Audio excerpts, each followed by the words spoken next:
Hello, magandang araw po sa inyong lahat and welcome to our channel. My name is Glenda. I'm a cancer warrior, survivor. I'm your classmate. And sa araw na ito po, pag-uusapan natin ang mga sintomas ng lung cancer. Okay? Ang lung cancer po ay ang ikalawa sa pinaka-common na cancer type sa ating bansa. For a couple of decades, ang pinakamataas na cases ng cancer sa buong mundo ay lung cancer. Pero ngayon ito po ay nataasan na ng breast cancer. Subalit sa bansa natin, marami pa rin nagkakaroon ng lung cancer. Okay? Ang mga datos po na ito ay galing sa World Health Organization. And okay, bigyan ko po kayo ng ilang numero. Okay? Noong 2020 po, 2,206,771 new cases of lung cancer in both genders, so babae at lalaki, different ages, ang na-diagnose worldwide. That was in 2020. Ito po ay 11.4% ng total na 19,292,789 new cases of cancer globally. Okay? Noong mga panahong yon. Ang lung cancer, pinakamaraming cases po ay matatagpuan sa Asia. Bakit po? Hindi natin alam. Okay? Sa total number po ng cases ng lung cancer sa buong mundo, 59.6% po ay nasa Asia kumpara sa ibang regions. Ito naman pong data na to ay galing sa Global Cancer Observatory or GCO. Yan, ito po ay na-publish sa GloboCan noong 2020. Sa Pilipinas, meron pong total ng 19,180 new cases of lung cancer noong 2020 at ito ay 12.5% ang total na 153,751 or 153,751 new cases of cancer in the country in that season. Okay? Ito po ay kombinasyon ng mga babae at lalaki. So, sa makatuwid, marami pa rin po nagkakaroon ng lung cancer sa ating bansa. Ano po ba ang klasifikasyon ng lung cancer? Okay, kasi ang tanong natin dito, ba't nagkakaroon pa rin kahit yung mga hindi nagsasigarilyo? Siguro unahin natin yung mga cases, okay? Sa Pilipinas, alam natin, may na-encounter na tayo na nagkaroon ng lung cancer ng mga smokers talaga. Yung iba naman nagkaroon ng lung cancer, hindi. In fact, meron akong friend, sabi niya, sis, yung kapatid ko, non-smoker, nagkaroon ng lung cancer, stage 4 agad. And then, I think in a couple of months, pumanaw yung kanyang kapatid. So, yun yung big question. Kahit noon, napapatanong ako, bakit ganon? And meron din po akong alam, dalawang doktor ang nagdi-discuss nito sa kanilang topic online, sa kanilang discussion online. Meron daw atleta. So, definitely hindi ito nagsisigarilyo. Non-smoker, pero nagkaroon ng stage 4 lung cancer. Yung pala siya ay nag-jogging sa gilid ng kalye. Okay? Kaya dapat kung mag-walk tayo sa gilid ng kalye, naka-mask na rin. Alright? Ano po ang mga dahilan ng pagkakaroon ng cancer? Siyempre sa smokers, yung pagsisigarilyo talaga. Napakalaking factor po niyan. May mga pag-aaral na nagsasabi or may mga nabasa na ako recently na it took them 50 years to prove na ang smoking talaga ay hazardous, okay, delikado sa kalusugan at nagkakos ng cancer. So, ang tagal no, bago nila na-prove. Still, marami pa rin ang nagsisigarilyo. Okay? Ngayon, punta naman natin yung mga nagkakaroon ng cancer. Balikan muna natin, marami pa rin ang nagsisigarilyo. So still, ang pakiusap pa rin natin, if you're watching this video right now, kung nagsisigarilyo ka, please think about it kasi delikado talaga. It's one of the top causes of cancer. Okay? Ngayon, gaano ito kadelikado? Ang smoking, pwede nitong madamay ang mga non-smokers. Okay? Sa paanong paraan? Number 1, second-hand smoke. Involuntary, nakasinghot ka ng usok, nagsisigarilyo, makasama sa trabaho, pwede kang magkaroon ng karamdaman. Meron pang tinatawag na third-hand smoke. Okay? Maraming hindi nakakaalam ito. Third-hand smoke. Alam niyo po kasi yung mga sinigarilyo sa isang kwarto, naiiwan yan. May mga particles na naiiwan sa kortina, sa surfaces na tumatagal ng buwan. Hindi lang hours. Yung amoy probably 2 to 4 hours nandyan. Pero yung mga molecules nandyan o yung mga particles for a long time. At pag na-expose ang tao dyan, constantly, especially ang mga bata, delikado po, okay? At kahit anong air out mo ng kwarto, nananatili pa rin yung nandyan, okay? So, ang paninigarilyo po talaga ay maraming epekto, not only on the smoker himself, but also on the people around them, okay? May isa akong studio na pinagtatrabahuhan before na yung mga technicians, nagsisigarilyo sila sa gate mismo. So, pagpasok, may time na talagang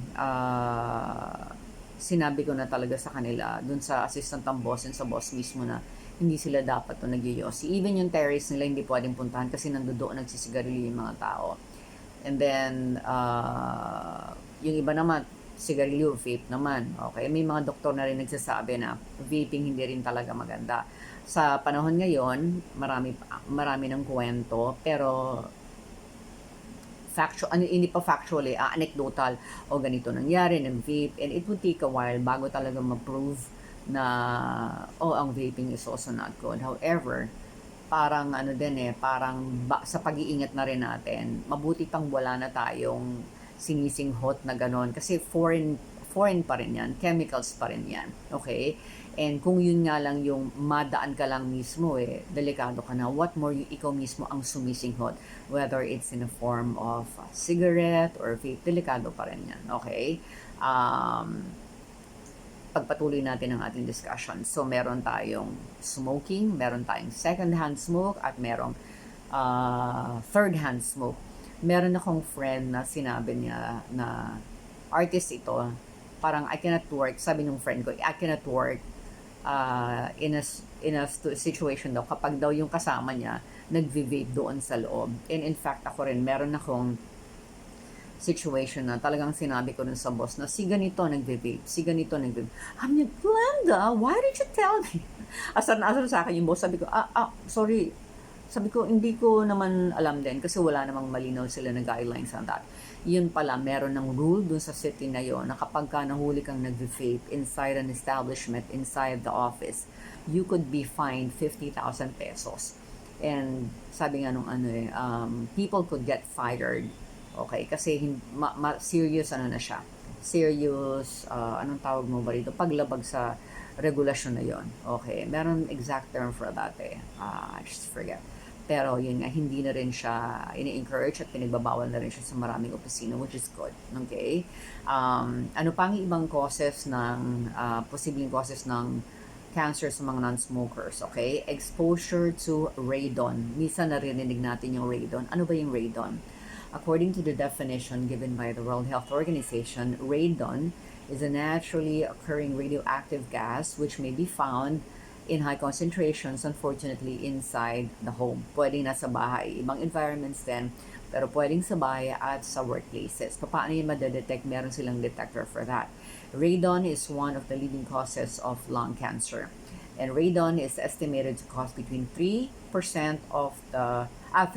to 14% of all lung cancers in the country, depending on the national average of radon level and smoking prevalence. So, nakakatakot. Ako bilang tao, iniisip ko, sabi ko, isa sa mga ayaw ko sa buhay yung nadadamay ako sa pagkakamali or sa nagiging part ako ng consequence.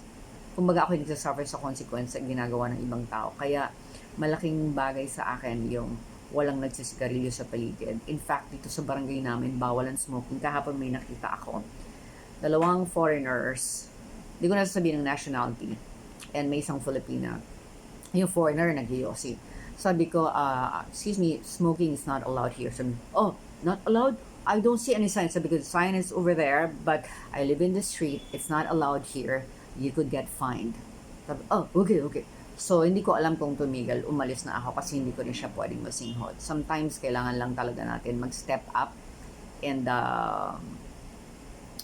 maging proactive sa, ng mga sitwasyon na ganyan na, bawal po ang smoking. Minsan, pag-driver ng jeep, nakasakay ako sa jeep. Nagyoyosi, nandun ako sa likod. Sabi ko, boss, no smoking tayo, di ba? Ay, sorry po ma'am, nakalimutan. Kasi, itatapon na. Tinapon na sa Alright, so kailangan protektahan din natin ang ating environment kasi when we do, pinoprotektahan din natin ang ating mga sarili. Ngayon, ano ba ang mga types ng lung cancer bago tayo pumunta sa mga sintomas? Okay, 2 ang major types ng lung cancer. Small cell lung cancer at non-small cell lung cancer. Again, small cell lung cancer at non-small cell lung cancer. Okay, 2 major categories yan or 2 major types base sa appearance ng cell sa ilalim ng microscope. So, yung healthcare professional ay gagawa ng treatment base sa type nung cancer cell na na-detect sa isang pasyente. Ano ang ibig sabihin ng small cell lung cancer? Okay, small cell lung cancer ay usually natatagpuan yan sa mga tao na heavy smokers for many years. Okay? Pero less common ito than the other type.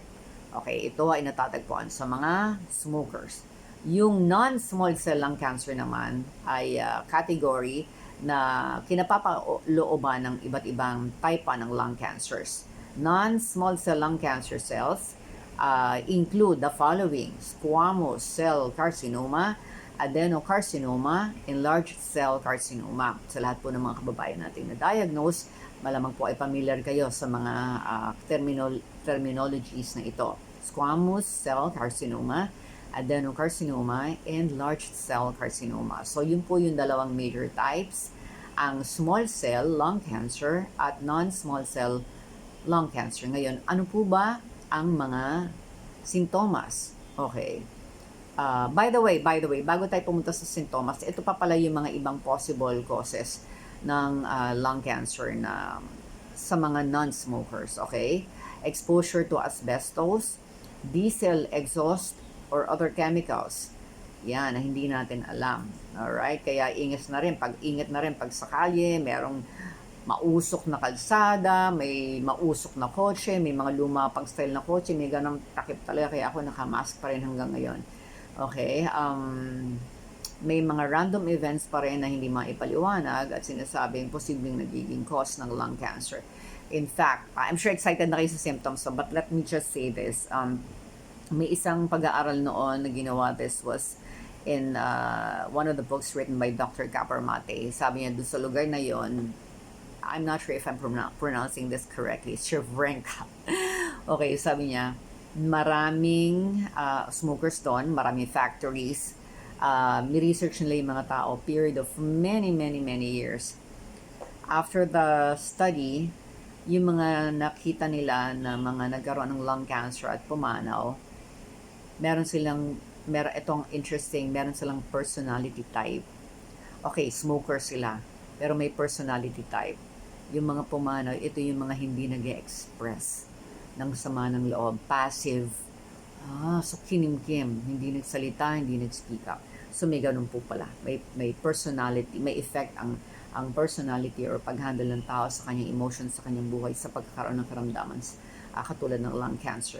Ngayon, eto na po ang mga sintomas na hinihintay natin. Mga sintomas ng lung cancer para po ma-monitor natin ang ating mga sarili. Number 1, ubo na hindi mawala-wala or palala ng palala. Okay, monitor natin ubo na palala ng palala at hindi nawawala. Okay, pangalawa, pag ikaw ay lumulura na kulay kalawang or medyo may dugo na. Okay, yung dura o yung plema ay kulay kalawang, kulay rust, or kulay dugo na. Next, chest pain na sumasakit lalo kapag humihinga ka ng malalim, or inuubo ka, or kahit yung mismo matawa ka lang yung, aray, may ganun. Naranasan niyo po ba yon? Okay? Next, hoarseness ng boses. Yung parang ang gaspang ng throat mo, yung parang paos.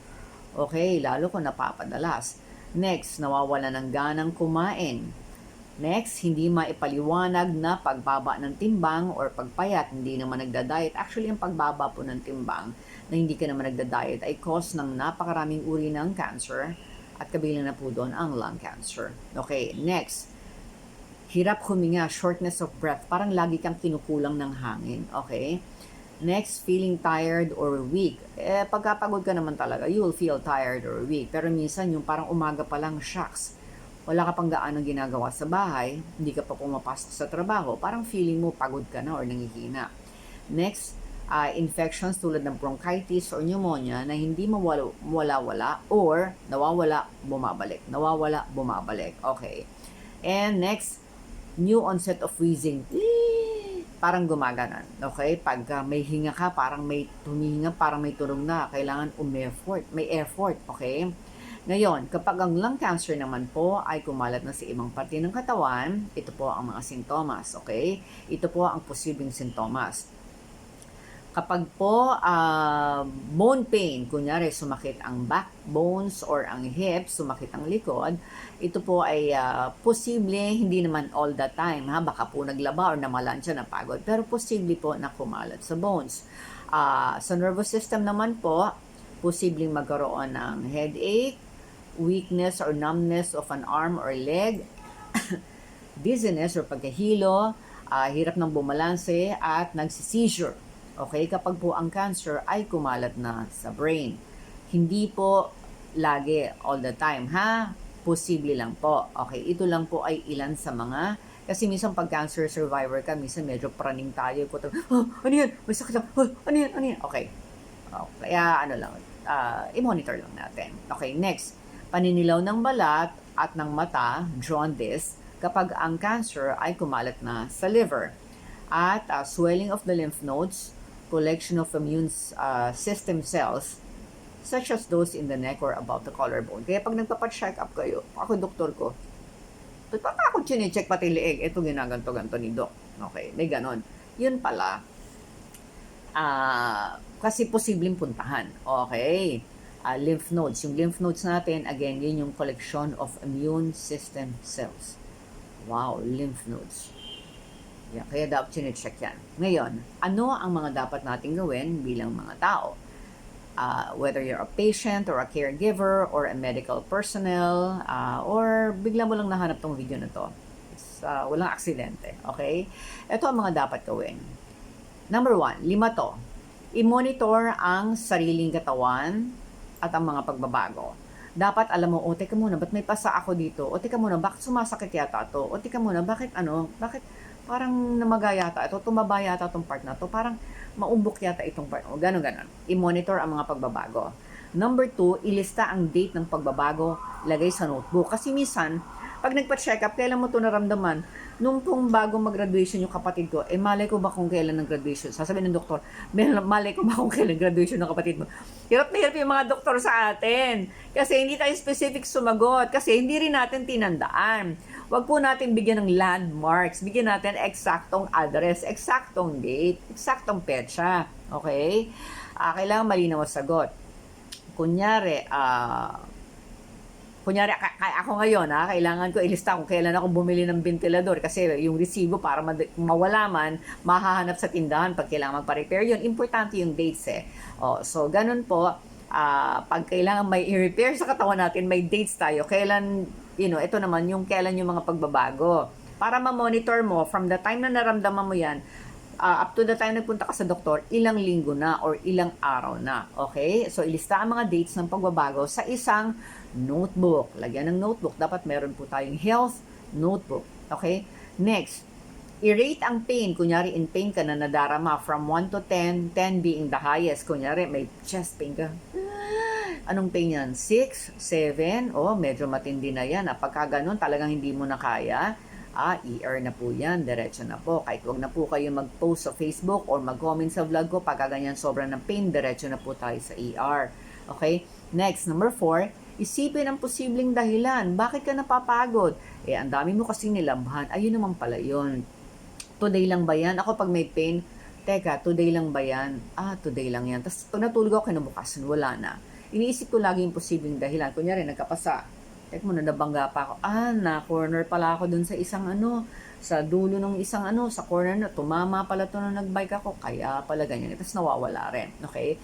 Isipin ang posibleng dahilan at baguhin. Kung kunyari, pag naglalaba ka, talagang yung bangkito mo, alanganin ng size, sumasakit ang likod mo, baka pwedeng baguhin, tingnan natin kung mag-improve.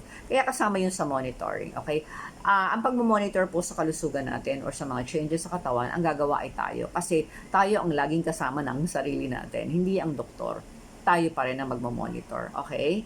And then, kung ano man yung mga gather nating data, ibibigay lang natin sa doktor pag nagpa-check up tayo. Okay, number 5, ilista kung hanggang kailan tumagal yung pain or yung symptom na nagagawa, okay? Nararamdaman. Gaano ba tumagal yan? Balikan ko yung sinabi ko kanina, kunyari, by the time nagpunta ka ng doktor, naka 1 week na, maganda na monitor mo kasi nilista. kailangan makita natin kung hanggang kailan tumagal. Ang sabi sa akin ng doktor dati, monitor lang. May mga sinasabing monitor for 3 days, monitor for 1 week, monitor for 2 weeks. Pero ako dahil medyo praning ako noon, monitor for 2 weeks, okay? 1 week lang. 1 week lang actually. Okay? So, yan po yung mga gagawin natin pag monitor sa ating sarili. Huwag po natin kalimutan na tayo pa rin ang dapat na maging number 1 caregiver ng ating sarili. Tayo pa rin ang dapat na number 1 taga-alaga. Ibig sabihin, tayo rin ang mag-check kung ano ba yung normal. Kaya dapat nagkakapapo tayo, nag-check yung self-examination para makita natin, oops, may pagbabagong ganito. Okay? Tayo po ang gagawa niyan. Hindi po ang ibang tao, hindi po ang ibang doktor, dahil marami rin silang minomonitor. But check ka lang nila kapag nandun ka na sa clinic. Pero ang laging kasama natin ay tayo. Kaya tayo po ang dapat na mag-check sa ating sarili. Now, para man po dun sa ating mga pasyente na on treatment na ngayon, meron din po tayo mga monitoring na chine-check sa mga side effects natin. Okay? Side effects natin, kailan yan nagsimula, lagi ka bang nag-constipated o ilang days ka nang constipated, may monitoring din po yan. Lagi bang sumasakit ang ulo, tuwing kailan, tuwing ba tinitake itong gamot na to, o kapag ba infusion itong gamot na to, sumasakit ang sinuses, ililista nyo rin po yan. At ang maganda, kasi hindi naman po pagka, di ba, mahina ang katawan, tapos biglang may symptoms na ganito, hindi naman po to, kada may symptoms is mag-detect sa doktor, kasi minsan hindi naman natin alam yung contact number ng doktor, di ba? Ang hirap nga nilang makuha ng schedule dahil busy din. Pupunta lang tayo sa doktor kapag check-up na natin. Kaya dapat prepare din po tayo. Meron na rin po tayo nakahandang listahan kung ano mga gagawin on the event na ang side effects na ito ay dumaan or dumating. At para din may guide tayo na ito pala ay normal, hindi na tayo kakabahan. At ang solusyon po natin dyan ay yun. Nakikita nyo po yung librong yun. Yun po ay sinulat ko na. Yun po ay gabay. Actually, nandito yan. Teka lang ha. Kailangan hindi matumba tong aking ano eh. Ayan. Okay. Ito po yun. Ito po ay ginawa ko ng gabay. Gumawa na ako ng gabay. Base po sa mga experiences ng napakaraming cancer patients na dumaan sa chemo. Nandirito na po yung most common side effects na dinaanan namin. Maliban doon, nandirito rin po yung mga ibang mga techniques, strategies, and tips na ginamit namin habang kami ay nagpapagamot at nagpapagaling. Nandirito na po at ito ay madali ninyong mabubuksan. Pagka meron kayong sariling kopya, madali ninyong mabubuksan, pwede ninyong dalhin sa ospital when you're on cancer treatment or nakapila somewhere, pwede ninyong aralin, itabi sa pagtulog, pwede rin yakapin. Okay, yung iba ginagawa, gusto ko po yung nayayakap ko. Maganda pong may sariling guide. Alam mo po, ang bahay ko, ang pinakamaraming item sa bahay ko ay libro. Librong binibili ko dahil aral po ako ng aral, basa po ako ng basa dahil gusto ko, bago ko paharapin ang isang sitwasyon, ay prepared na ako, alam ko na kung anong gagawin ko. At yun din pong encouragement ko sa inyo. Mahirap po maging cancer patient. Lalo na po kapag takot tayo, hindi rin po gagana ng maayos ang gamot if we are always afraid. Pero maganda po na meron tayong nabasa ng in advance na guide para prepared na tayo at dumating man yung side effects na yun, alam natin na okay, normal yan, nangyayari yan, anong gagawin ko? Nandito na. Okay? At nandito na ang ating libro na pwede natin gawing guide. All you need to do, if you want to get your own copy, message me on Facebook and I'll give you the instruction, okay? Sa lahat po ng mga umorder niya, antabayanan niyo po, meron tayong bagong batch ng delivery, parating na po sa bahay niyo. At sa lahat po na nagbigay niyo ng ratings, thank you very much. Masaya po akong nakatulong sa inyo ang ating aklat, ang Stage 3G. At sa lahat po na gusto magkaroon ng sariling copy, it's a very good investment para ka lang kumain sa isang mahal na restaurant. But you have a copy of this book, will be yours forever, magagamitin mo hanggang sa gumaling ka. Okay, meron din dito, hindi lang physical guidance, meron din emotional, psychological, and spiritual. So, nandito na. Okay? Complete na po ito para po may guide kayo. Dahil malaking factor din po sa pagpapagaling ng isang pasyente ang pag-manage sa emotions at saka sa psychological torments. Napakarami pong dumaranas niyan. Kahit ako noon binabangungot pa. It's all here. Okay? So message me on Facebook. I'll give you the instruction on how to purchase. Pati po yung price, yung delivery instructions. Message nyo lang po ako sa Facebook. Dalawang account ko, kahit alin doon nakikita ko. Okay?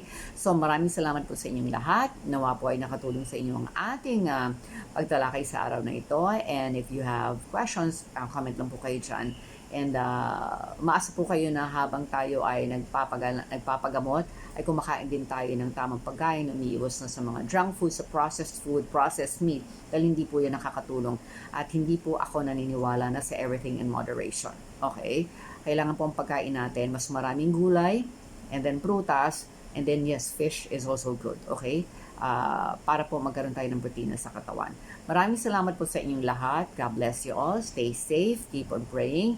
Dahil huwag natin kalimutan, habang may nakikinig sa panalangin, matatapos din ang dilim. Maraming salamat po. Bye-bye!